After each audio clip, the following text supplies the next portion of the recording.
Jared Goff's 4-year career, which he is only 25 years old despite being in the league for 4 years, has faced a lot of criticism, highs and lows. In 2016, the first overall pick in the draft started 7 games and had 5 touchdowns to 7 interceptions, only 1,089 yards, have a completion percentage of 54.6 with a QBR of 18.9. And to make things worse, he went 0-7 with Jeff Fisher as his head coach. In the offseason, Jeff Fisher, the horrific NFL coach who was in the league way too long, got replaced by the young Mastero and Sean McVay. Sean McVay did wonders to Jared Goff. In Sean McVay's first year on the team, Jared Goff immediately improved with an 11-4 record, 3,804 yards, 28 touchdowns to 7 interceptions, with a QBR of 52.1 and a quarterback rate of 100.5. And took the team to the playoffs and went on to lose to the Falcons.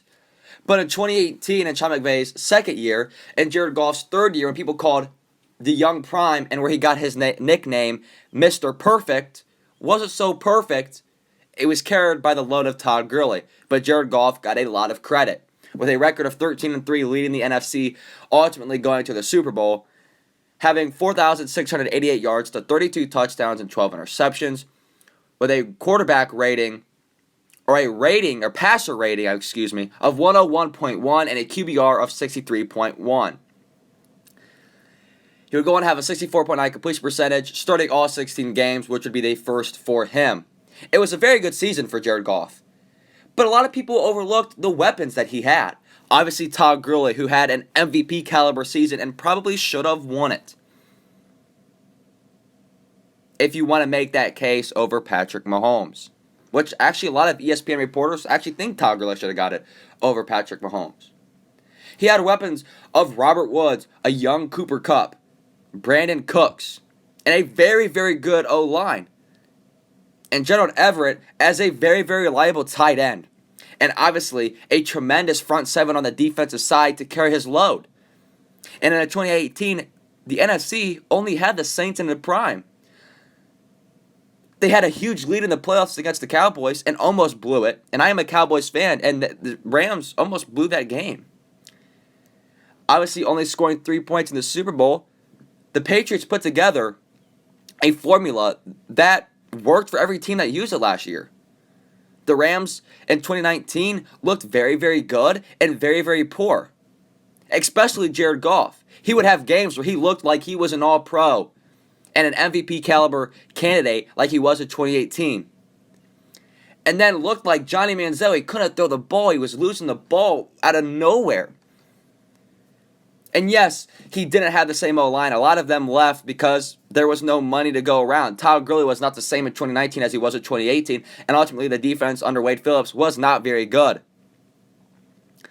Jared Goff ultimately went 9-7 with 4,638 yards, 22 touchdowns to 16 interceptions, with a completion percentage of 62.9, and he led the league in pass attempts, which is insane. 626 pass attempts, which means they relied on him. Having a passer rating of 86.5 and a QB rating of 62.9. It is insane to me that Jared Goff had a decent season and people still considered him a top 10 quarterback in the NFC. Now you can make the argument, I do not believe that Jared Goff is a top 10 quarterback in the NFC. People say he's a top 10 quarterback in the NFL. How can he be a top 10 quarterback in the NFL if he's not even a top 10 in his own conference? Right now, he is not even the best quarterback in his division. And his lack of ability, he's like a Baker Mayfield, like I said in yesterday's video. He is a one-read quarterback. Sean McVay tells him everything.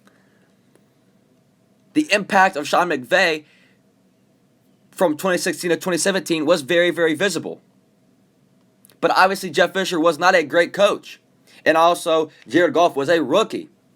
But Jared Goff was supposed to have these amount of numbers. He was supposed to carry a team to a Super Bowl. He was the number 1 overall pick. The Rams traded up to take him over Carson Wentz. The Eagles traded up to take Carson Wentz. Jared Goff was supposed to be the highlight reel of this team. If anything, Jared Goff needs a team around him. It's proven. He had 3 above-average receivers and a starting caliber tight end and a very decent offensive line in 2019, and he still failed. 2018, he had an elite offensive line, an elite Todd Gurley, an elite 3-core receiver, and Gerald Everett, who made the Pro Bowl, and a defense that got to the quarterback better than the 2017 Jacksonville Jaguars. And yes, I said Jacksonville because a lot of NFL fans are kind of slow and they don't realize that in 2017, Jacksonville was called Saxonville. So people in the comments that called me out a couple videos ago. I just don't see how people view Jared Goff as a Pro Bowl All-Pro quarterback. So the verdict of this video, which it was, is Jared Goff good or average? And as I study the game, I do not believe that Jared Goff is average. I think he is above average. So we can say Jared Goff is good, but he needs a team around him just like every other quarterback, but even more. In 2018, when he had everything, a Super Bowl appearance. In 2019, when he had a little bit of everything, he failed. Failed miserably.